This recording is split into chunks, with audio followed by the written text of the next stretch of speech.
एक बेटी का अपने बाबा के नाम पैगाम। रुलाया और तड़पाया बहुत,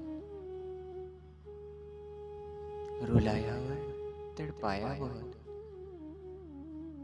इस वक्त ने मुझे सताया बहुत।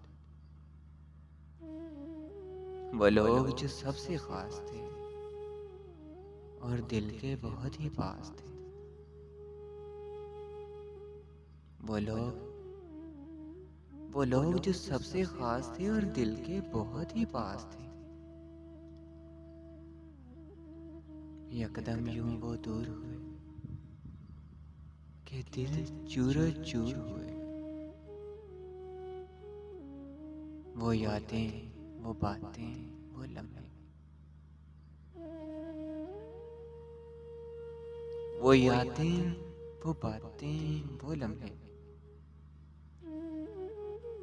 वो साथ हमारे और किस्से वो सारे, बाबा और बेटी के सफर वो सारे।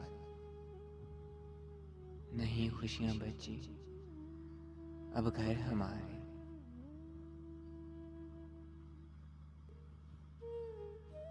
वो साथ हमारे और किस्से वो सारे, बाबा और बेटी के सफर वो सारे। नहीं खुशियां बची अब घर हमारे, हमसे दूर हुए बाबा हमारे, हमसे दूर हुए बाबा